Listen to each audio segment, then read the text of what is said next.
right after. And I saw in my son that it's possible to actually have something great happen and have something horrible happen and still stay positive about it and still really process it and figure it out and not be I haven't heard him talk one time about that incident. Not one time since then. Anything. Oh, Lila, she fucking killed my bird. Or Daddy, why did you leave the door open?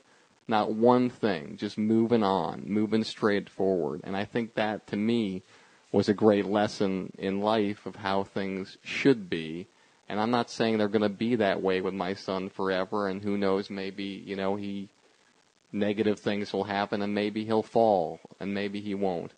But the point being is that it was a lesson to me about this business and how there's going to be the greatest moments of your life and there's going to be some of the hardest moments of your life in this business. I mean, you can understand that they're going to happen and you can deal with them and move forward. You'll always be successful.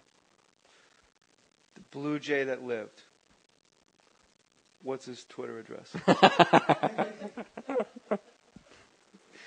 But I haven't, that's a really cool story, for real. Mohr Stories. Thank you. Fake mustache, baby. But you said the bone-crushing disappointments. No bird died. Like, your son had death in his hands. You know what I mean? What fascinates me about my own shortcomings is we are talking about paper cuts that bother me. And the knee-jerk response for me is, well, it's because the truth hurts. You suck. Like, somebody telling me I suck bothers me more than a movie failing. Because there's so many pieces at work. But when someone says directly, joke thief, hashtag joke thief, Mencia Mohr, that bothers me more than Gary Unmarried getting canceled. Because if Gary Unmarried made money and a profit and people came to see it all the time, it would be on the air. It's just, there's a rhyme and reason to failure. Something failed. This movie failed because people didn't come to see it because it was either promoted poorly or they didn't give a shit or they didn't want to come see you. But when someone that's a stranger, that has no idea, and as I'm saying this out loud, I realize the lunacy of it. A stranger that's never met you, that's never seen your show, that has only heard peripherally things about you, tweets you and tells you you're a fucking joke thief and you suck. That bothers me more on a deeper level because I wish that person could just come see my show in all of it, warts and all, because it's so singularly mine. It's my fucking show. And I guess maybe I give myself a pass about it is enormous ego, which is something I'm working on a lot with my sponsor. But also, it's the fact that the people just blindly say these things about you. I don't know why that fucking bothers me so much. And it bothers other people around me when things are said about them. But it's almost like that next level of celebrity. Steve Carell doesn't give a fuck that, a Joe Rogan podcast fan says, you're a fucking faggot, and they tweet. It's as if he didn't read it. Do you know what I mean? That's because he knows that the more he talks about it, the more it feeds the machine and the bed bugs. Like this whole conversation here is going to feed 17 more podcasts of things that are hopeful, or maybe not. Maybe it'll be over, but But no one's going to go, hey, you know what? I shouldn't have said you fucking steal shit because I listened to you and Barry Katz. You know what's going to come from this podcast? Joe Rogan, fucking, they're talking shit about you. Birthday talk shit about you. And Red Band, again, Jay Mohr stirring up that fucking Red Band shit. Which, by the way, you said his name. I did. You brought it up. Yeah, to be honest with you, I didn't even know if I got the name right. The point being, it's a stage name. It's the like point a fake being name. is that, again, it's a business. He created a great business model, and it's working. Right. And that works. I'm only concerned TMZ works. TMZ's been on for 7 years. Yeah. Why has it been on for 7 years? Because it fucking works. And it's a system that works, and it's a formula that works. But Oprah works. You know, there's Barry Manilow fans and there's Nine Inch Nail fans. I'm both. And the point being is that so it's like both formulas work. You are just a guy that you have had more negative things said about you probably than me, because you are in a business where you are a part of people's actual income, and when money gets involved, fucking hell or high water, nothing is going to trump that motherfucker stole my money. Nothing. Nothing's going to trump. Stealing jokes is a distant second. But I get in the middle of things, and there's things that happen with me that are like, I feel like I know that my actions create the negativity. And I'll tell you the short thing, because I think it's important. I'm got a commercial campaign for one of my clients who's a household name who shall remain nameless.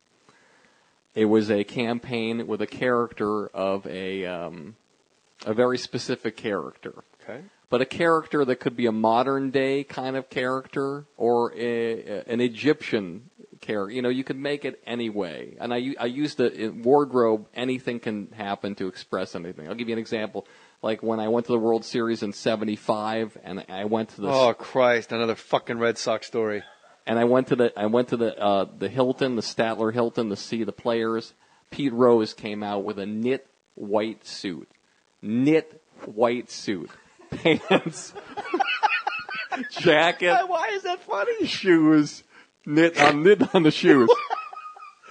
And I've. Why is that funny? I don't know. I don't understand. Knit white suit. In 42 years of my life since that day, I have never seen a person wear a white knit suit. So I said to myself, what kind of suit was it? So I'm just. What kind of suit? A white knit suit. No, say a white knit suit.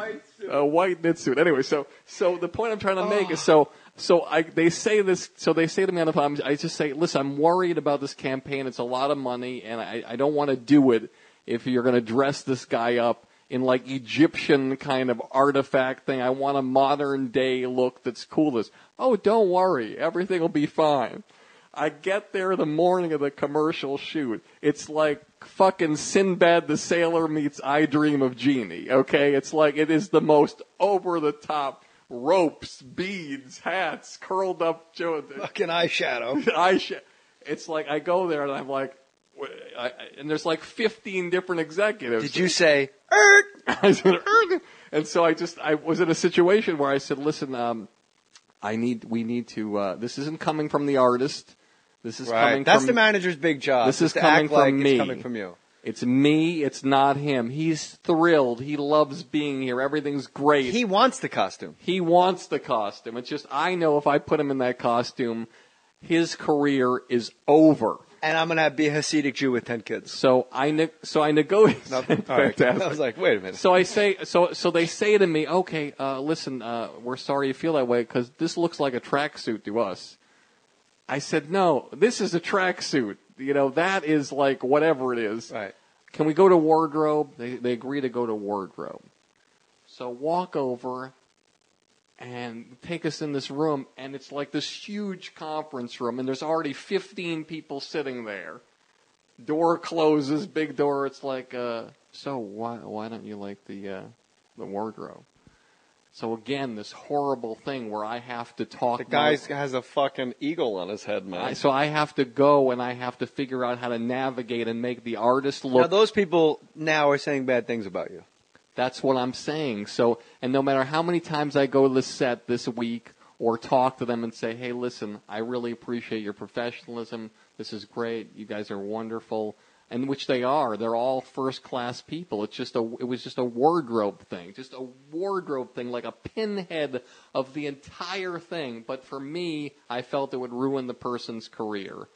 And you doing the right thing beget a whole lot of negativity from those people, probably. Yeah, and I've been trying to overcome it, and I think I have over the course of the shoot, but I don't know, because I don't know. Sometimes you pass somebody, and they give you that look, and you're like, do they think something bad about me, or is it just having a bad day? And so I'm constantly in situations like that through negotiations where, look, Adam Carolla and Mike August, you know, they can't be, you know, doing handstands saying, hey, Barry Katz, he did us right. it'd be like, God, what the fuck? How did we caved into every demand, and then at the last second, Yeah. Katz fucked us, and Jay did his own thing. Yeah, it's a stain on me. So yes, there's a lot of negativity that I deal with, but that's part of my job. But for the record, to Adam and Mike August, Barry was the one that I had to tell I was going in my own direction. Barry fucking really did cartwheels to make that shit happen. So I guess I've learned in this podcast, Barry, because you go all through the nooks and crannies of my soul. And I learned what I already knew, and that is, they're called trolls. Trolling is when you have a fishing line off the back of a boat driving through Barnegat Bay, New Jersey, hoping your hook tags a fish by accident and you get to pull it on board. So by answering these people and by responding to it, there's no reason to check your mentions page. You just did the gig. You just wrote a blog for the New Jersey Housewives. You don't have to check your mentions page to see if they like your blog. They ask you to do it for a second season because people like your blog. You've hosted the NASCAR Awards because it went well. You did BlizzCon because it went well. When I went after BlizzCon and checked my mentions page, you would have thought I took a shit and threw it at the audience and raped a child. The way oh my God, I was just there. There was a standing ovation of 10,000 people. And I keep fucking sticking my hand in the hornet's nest and going, why is my fucking wrist swollen now? I just have to I guess I just have to talk all this through to realize what I already knew. And that is, the internet is, as my wife once said, the world's largest bathroom stall. Write what you want, pull up your pants and move on. That said, please use the internet to go to mangreat.com. This Father's Day, there's only one perfect gift. It's the ManGreat Grill Enhancement System. What's a ManGreat, you ask? ManGreats are 100% made in America cast iron grilling grates. These heavy-duty grilling grates deliver exactly what you need to achieve that steakhouse flavor you have been looking for. With ManGreat's patented design, chicken, steak, or veggies will never have tasted so good. No more flare-ups, no more dry meat, guaranteed. Take advantage of our $20 Mohr Stories special today by clicking on the ManGreat banner at jmohr.com. As a bonus, every Mohr Stories show order comes with a heavy-duty ManGreat grilling brush. Bullet points, 100%, I'm not supposed to read bullet points, 100% made in America, 100% cast iron, 100% steakhouse quality grilling in your backyard, man. $20 Mohr Stories show special. Click on the ManGreat banner at jmohr.com to order today. It's important to look professional to your clients, customers, partners. Placing regular stamps on your letters and packages won't do the trick. And leasing, don't fast forward. Some heavy shit's about to go down as soon as I'm done with this live read. Leasing a postage meter is too expensive. Take my advice. Use Stamps.com instead. With Stamps.com, you can buy and print official U.S. postage using your own computer and printer. Print professional-looking postage directly onto envelopes, labels, even plain paper. Plus, Stamps.com will give you a digital scale so you can get exact postage for any letter or package the instant you need it. I highly recommend Stamps.com. It's so easy to use, convenient, and you can start right now. Right now, Stamps.com has a special offer for my listeners. Use my last name, Mohr, M-O-H-R, for a no-risk trial, plus $110 bonus offer. Includes the digital scale and up to $55 free postage. Don't wait. Go to Stamps.com before you do anything else. Click on the radio microphone at the top of the home page and type in Mohr, M-O-H-R. That's Stamps.com. Enter Mohr, M-O-H-R. Barry Katz. Tony Bennett once said, when comics, and I know we got to wrap this up, and musicians, when people in the entertainment industry use drugs, they're sinning against their talent. That stuck with me. You sin against your talent every time you get high and get fucked. And a lot of them fucking died, obviously, right? They do. And you know something, Jay? We're going to have to do that one on another podcast. I'm going to tie it into this conversation. By feeding in to the bed bugs, I'm sinning against my talent. Yes, you are. If you're out there doing a job, hoofing it, and when people say about you behind your back is none of your business. And one of the hardest things in this life is to buy into that. And what confounds me, and probably what confounds you about me, is I have bought into so many different lines and stayed with it. Everything you've worried about your whole life happened regardless whether you worried about it or not, right? The money will come. Yes. I've never thought twice about it. And this is the thing that's a hiccup. And I got to think it's just ego because I need people to like me. I need people to say nice things about me all the time. It's always the ego that brings everyone down. If you had no ego, we wouldn't be having this conversation right now.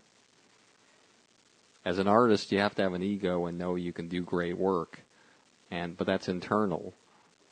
Externally though, people shouldn't know that you have an ego. As we said when Mark McGrath was here, this business, we get hit in the back by fastballs, by Cole Hamels a lot. The trick, we said it here. Don't rub it. When you're walking up that first base line, Bryce Harper, you just got dotted. Don't you fucking rub it. Because when you rub it, they all